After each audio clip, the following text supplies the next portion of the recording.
आज का प्रातः क्लास है 24 नवंबर 1968।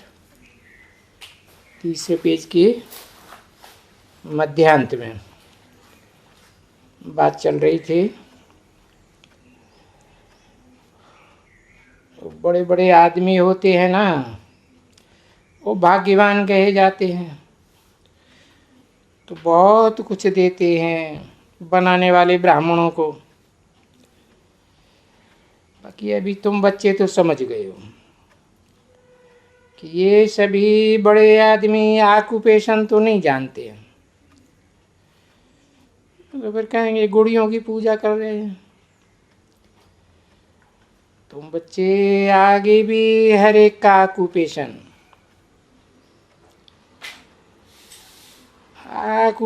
बच्चों को मालूम है ना, तो ये तो कुछ भी नहीं, ये है भक्ति मार्ग। ये बड़े आदमी सब गुड़ियों पर खर्चा करते हैं।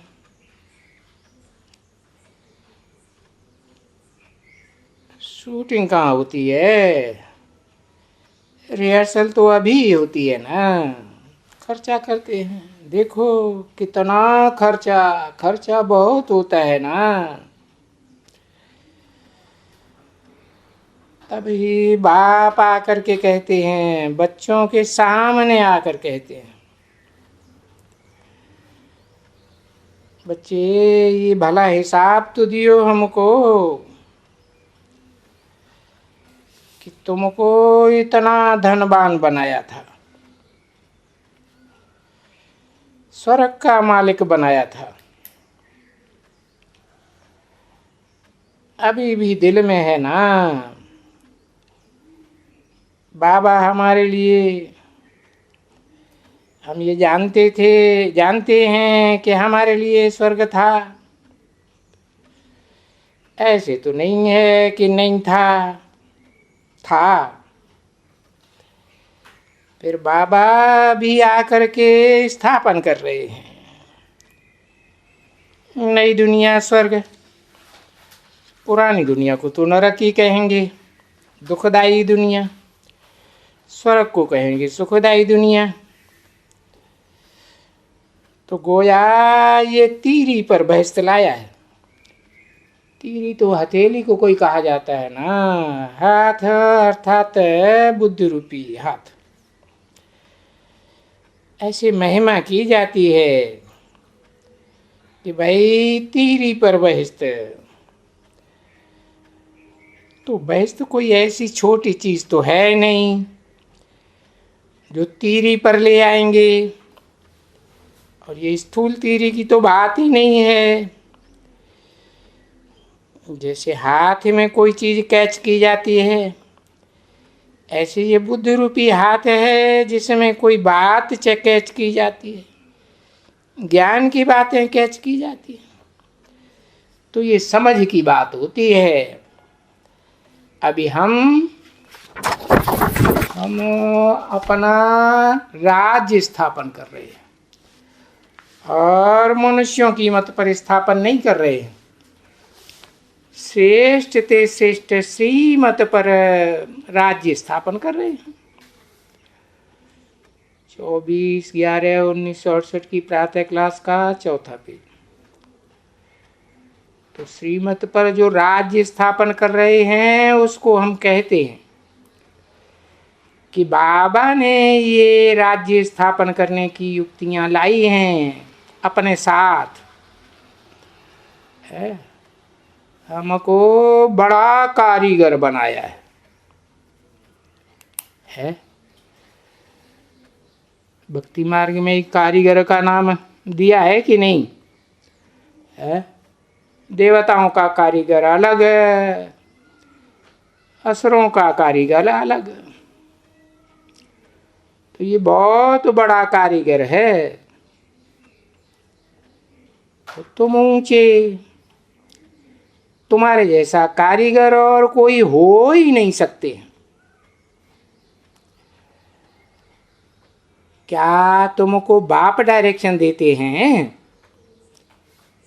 ऊंचे ते ऊंचा बाप। बच्चों, स्वर्ग की स्थापना करो। माना सुप्रीम सोल बाप खुद नहीं स्थापना करते हैं स्वर्ग की, नंबरवार बच्चों से कराते हैं। तो सुप्रीम सोल बाप क्या करते हैं? आत्माओं का बाप तो युक्तियां बताते हैं, डायरेक्शन देते हैं ना बच्चे, है। और बाप करनहार भी है, करावनहार भी है। मुकर्रर रथ में प्रवेश करते हैं तो करनहार करावनहार भी है। निराकार है तो कैसे करेंगे? तो निराकारी वतन से आए करके डायरेक्शन देते हैं कि भाई कैसे करो, है। यहाँ कोई औजार वगैरह कोई चीज की भी दरकार नहीं है, नहीं, सिर्फ बोल देते हैं कि मुझे याद करो और मुझे पहचान करके याद करो। मुझे याद करेंगे तो ये सारी दुनिया पवित्र बन जाएगी, क्योंकि मैं ही तो एवर प्योर हूं, एवर प्योर पार्ट बजाता हूं। शास्त्रों में गाया हुआ भी है। क्या गाया हुआ है? एवर प्योर की यादगार, अमोघ वीर, मूत पलित जो नहीं बनता है, नहीं, तो सारी दुनिया पवित्र बन जाएगी मुझे याद करने से। ये तो देखो पवित्रता की कितनी युक्ति रची हुई है। मुझे याद करते जाओ तो तुम पवित्र बनते जाओगे। तो अभी तुम पवित्र बनते जाओ ना, तो इससे अंडरस्टूड हो जाता है कि ये धरनी भी पवित्र बननी है, जरूर है। बननी है माने बाद में बननी है या पहले बननी है? धरनी तो जड़ है ना, है। अगर चैतन्य भी है धरनी माता, तो भी जड़ तुम्हारी बुद्धि वाली है, वो तो बाद में पवित्र बनेगी, पहले तो आत्मा पवित्र बनेगी ना। हाँ, तो आत्मिक स्थिति में जो रहने वाली है उसको कहते हैं प्राणवायु। तो तुम जितना याद करते जाते हो, तुम्हारी याद की पावर से इतनी दुनिया भी पवित्र होती जाती है। तुम्हारी वाइब्रेशन जितने पवित्र होते जाएंगे, संकल्प जितने पवित्र होते जाएंगे, तुम्हारी जन्म जन्मांतर की दुनिया भी इतनी पवित्र बनती जाएगी। और बाप ने तो बता दिया, where is purity there is peace and prosperity.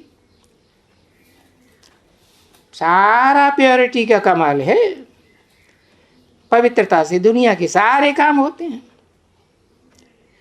ये सारे तत्व है ना, पृथ्वी जल वायु अग्नि आकाश, उनको भी तुम पवित्र बनाए देते हो। बड़ी तुम्हारी देखो ताकत कितनी है, सर्वशक्तिवान। सर्वशक्तिवान के बच्चे तो सर्वशक्तिवान ही होंगे ना। तो देखो तुम बच्चों को कितनी ताकत देते हैं कि मुझे याद करते जाओ। मुझे याद करते जाएंगे तो जो याद की पावर कहो, योग की ऊर्जा कहो, तो उस योग ऊर्जा से भरने से, तुम्हारे वाइब्रेशन से ये विश्व में शांति होती जाएगी। और जब ये तुम शांति में रह रह करके तुम सतो प्रधान बनते जाएंगे। तो इससे सिद्ध होता है कि ये भी सतो प्रधान सृष्टि चाहिए है। किस तरफ इशारा किया?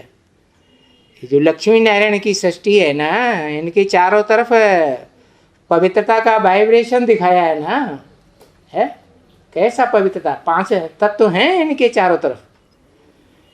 लक्ष्मी नारायण के चारों तरफ पवित्र है, पवित्रता के तत्व। पवित्रता माना पवित्रता की आभा है, रोशनी है, न कि 5 तत्व हैं। नहीं, 5 तत्व तो सतो प्रधान बनने के बाद नई दुनिया जब शुरू होती है 16 कला संपूर्ण, तो फिर नीचे गिरना शुरू हो जाते। अभी तो तुमको सतो प्रधान सृष्टि चाहिए। तो फिर ये जो तमो प्रधान सृष्टि है, पृथ्वी, जल, वायु, अग्नि, आकाश, ये सब तामसी बन पड़े। तो इस तमो प्रधान सृष्टि को क्या करना है? करना है कुछ, विनाश करना है। तो ये हुई विनाश की बात। और फिर स्थापना। तो ये नई दुनिया की स्थापना, पुरानी दुनिया का विनाश, ये भी जैसे कि क्या होगा है, ये सभी पुरानी दुनिया विनाश हो जाएगी। जो भी ये पुराने पुराने धर्म इस सृष्टि में आए हैं, वो सब खलास हो जाएंगे।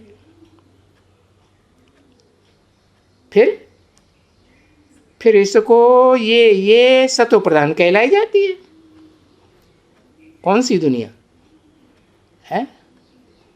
उसे कहते हैं सूर्यवंशियों की दुनिया।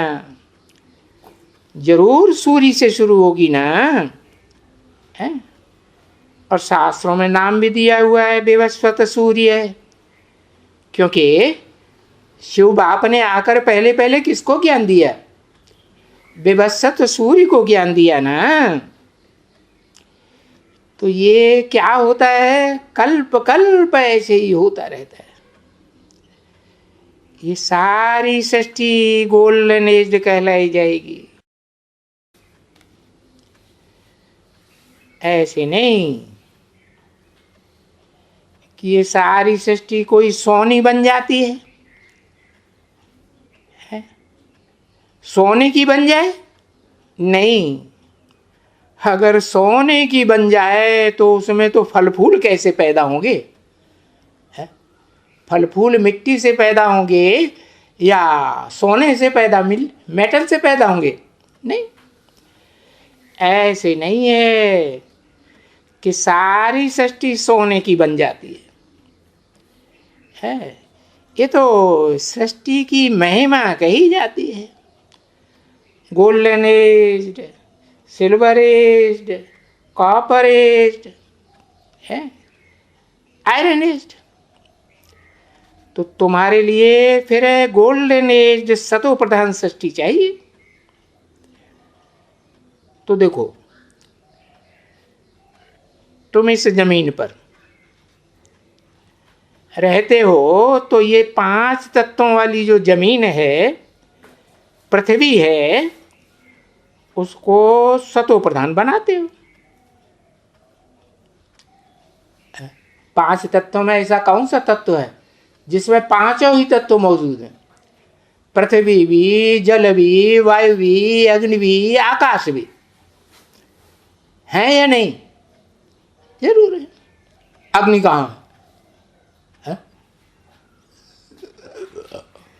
पृथ्वी के अंतराल में आग ही आग, लावा भरा हुआ है आग।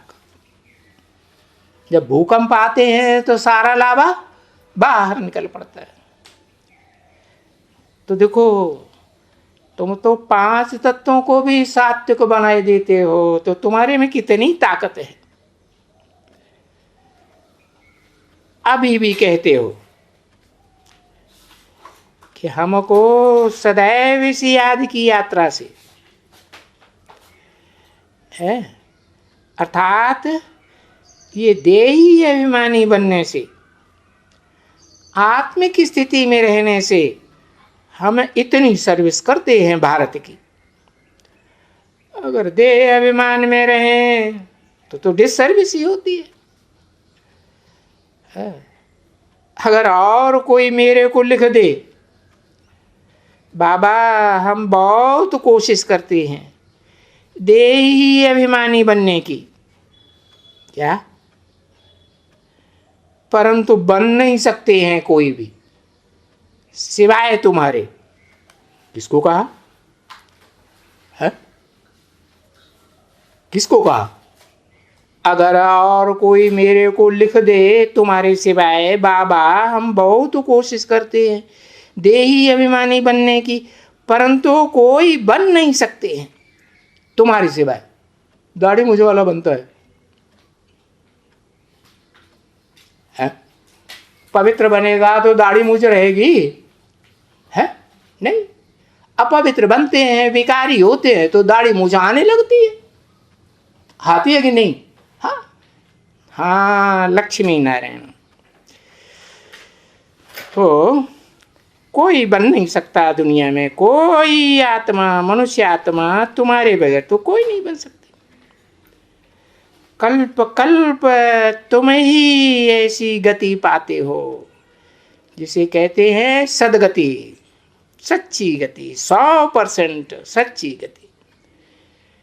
तो ये समझ लेना चाहिए है। क्या क्या समझ लेना चाहिए कि अगर हम देही अभिमानी नहीं बनेंगे तो इतना ऊंच पद पाए नहीं सकते हो। पाए सकते नहीं। तो बाबा ने कहा है ना, जो महारथी होते हैं ना, छोटे मोटे रथी नहीं, महारथी, उनसे माया बहुत लड़ती है, रुस्तम होके लड़ती है। तो महारथी भी लिखते हैं, बाबा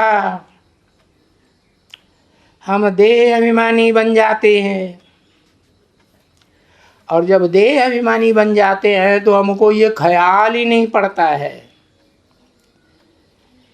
देह अभिमानी बनने वालों को कि हम निमित्त बने हुए हैं। किसकी बात हुई? अरे उन्हीं महारथियों की बात हुई ना, जो शास्त्रों में भी 18 महारथी पांडव सेना के भी गए हुए हैं और कौरव सेना के भी गए हुए हैं। उनमें भी मुख्य हैं 8, जो विश्व को पवित्र बनाने के लिए योग बल से सारा काम लेते हैं, है? कि सर्विस के बल से? योग बल से सारा विश्व पवित्र बन जाता है। देही अभिमानी बनेंगे तभी तो योग बल सिद्ध होगा ना। देह अभिमानी बनेंगे तो भोगी बनते जाएंगे। है, देही अभिमानी को तो आत्मा कहेंगे और आत्मा को तो परमात्मा मिला हुआ है। और जिसको परमात्मा मिला हुआ है ना, जिसके लिए गाया हुआ है, आत्मा परमात्मा अलग रहे बहुकाल। अब दुनिया तो गाती है आत्मा परमात्मा अलग रहे बहुकाल, वो तो दुनिया को लाखों वर्ष कह देते। तो क्या कहेंगे, ज्ञानी कि अज्ञानी? कहेंगे अज्ञानी। अज्ञानी ही ठहरे ना बच्ची। अब जो अज्ञानी होते हैं उनको तो अज्ञान का अंधा कहा जाता है, ज्ञानी को सोजरा कहा जाता है। तो अंधे की औलाद क्या करेंगे? अंधे की औलाद क्या करत भय, और सज्जे की औलाद क्या करत भय? ये है ना बच्ची, कौरव यादव अंधे की औलाद अंधे। यादव किसको याद करते हैं? निराकार को याद करते हैं कि साकार निराकार के मेल को याद करते हैं? यादव भी निराकार को याद करते ना, क्रिश्चियंस नहीं करते हैं। और दूसरे दूसरे धर्म वाले भी हैं, वो भी निराकार को याद करते हैं। तो अंधे हैं या सोझरे हैं?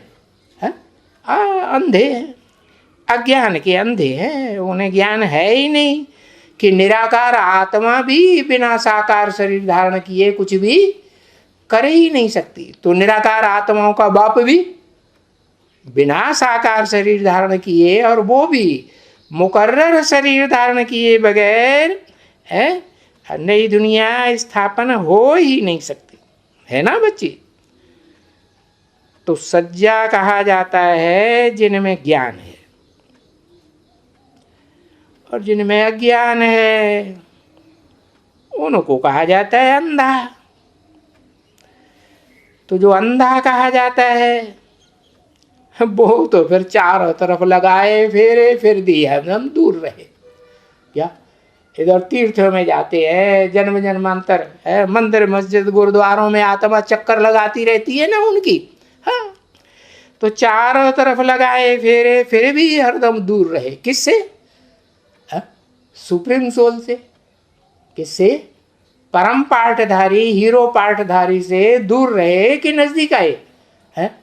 84 जन्मों में 83 जन्मों में कोई ने पहचाना परम पाठधारी परमात्मा को? हीरो पाठधारी को पहचाना नहीं। अरे इसी सृष्टि पर रहता है या कोई ऊपर चला जाता है शिव बाप की तरह? है इसी सृष्टि पर रहता है ना, फिर भी किसी ने पहचाना? पार्ट तो यहीं बजाता है, हीरो के रूप में पार्ट बजाता है या नहीं? हीरो के रूप में पार्ट बजाता है, फिर भी कोई नहीं पहचानता। अरे समझा ना। और कोई को पता नहीं है। तो जब पता ही नहीं है, अज्ञानी है, तो इस अज्ञान से इनसे क्या होगा? अज्ञानियों से यानी ये खेल बना हुआ है। तो पूछते हैं ना, कोई बाप को जानते हैं, कोई रचना को जानते हैं, कोई रचना के उनके आदि मध्य अंत को जानते हैं। नहीं तो ये जो इस दुनिया के पुराने ऋषि मुनि हुए हैं 2500 साल पुराने, वो भी नेति नेति करते आए जिन्होंने ये शास्त्र बनाए।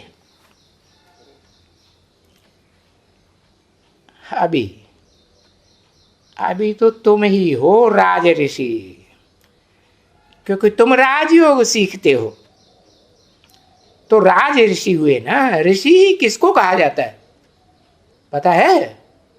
नहीं पता। ऋषि पवित्र को कहा जाता है।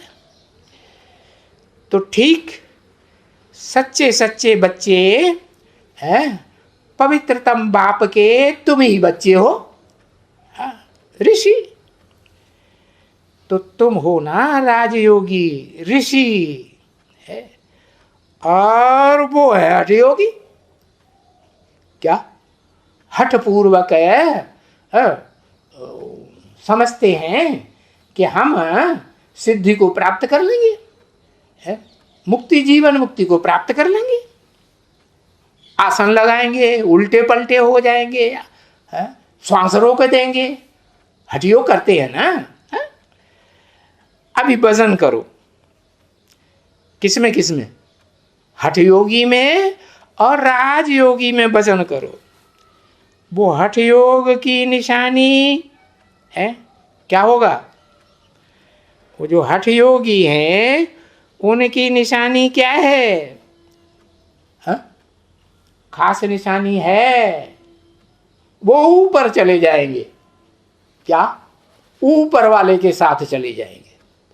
और जो राजयोगी होंगे वो ऊपर जाएंगे कि नीचे ही रहेंगे? हीरो पाठधारी के साथ रहेंगे कि ऊपर चले जाएंगे, हीरो पाटधारी के साथ ही रहेंगे। क्योंकि वो जो राजयोगी होते हैं वो तो भर्तु हैं, है? भर्तु है तो भारी हो जाएंगे, नीचे रहेंगे कि ऊपर उड़ जाएंगे? हाँ, भर्तु हो जाएंगे। माल होता है ना, उनमें माल बहुत है। काहे का माल? ज्ञान रत्नों का माल बहुत है ना, नहीं, बहुत माल है। तो वो लोग जो दूसरे धर्म की आत्माएं हैं और जो दूसरे धर्मों में कन्वर्ट होती है, वो तो कुछ भी नहीं है। अरे वो तो पोला ही पोला है। वो हठ योग सीखते हैं, सिखाते हैं। तो पोलम पोल ही ढोलम पोल। हाँ, कुछ भी आमदनी नहीं है। और तुमको तो बहुत आमदनी है। इतनी आमदनी हो जाती है जो एकदम नीचे चल करके एकदम नीचे जाते हो और एकदम 1 सेकंड में ऊपर जाते। पुलिस की भी आखानी है ना, परंतु उन्होंने तो और ही आख्यानी बनाई दी। बाप बैठ करके यहां समझाते हैं तो तुम तो कितने सॉलिड बन जाते हो। तो पोकल वो तो कुछ भी नहीं, तुम तो एकदम ढोलम पोल। ढोल होता है, अंदर से पोल होता है कि नहीं है? अंदर से पोल, पोलार कुछ भी नहीं एकदम। आकाश में भी क्या होता है? पोलार होता है ना, या कुछ होता है? हाँ। तो वो है तब बरोबर ना, क्या है? पोलार है ना। और वो भी योग किसके साथ? देहधारियों के साथ। और वो भी योग किसके साथ? निराकार बाप के साथ। जो निराकार बाप इस सृष्टि पर साकार तन में आता है तो भी निराकारी स्टेज में संसार में प्रत्यक्ष होता है या साकार दिखाई देता है? निराकारी स्टेज। तो देखो, उस हठ योग में कुछ भी रखा नहीं है, बिल्कुल ही कुछ नहीं रखा हुआ। सब पोले ही पोले हैं। हाँ, कुछ भी उनको हासिल नहीं होता है। ओम शांति।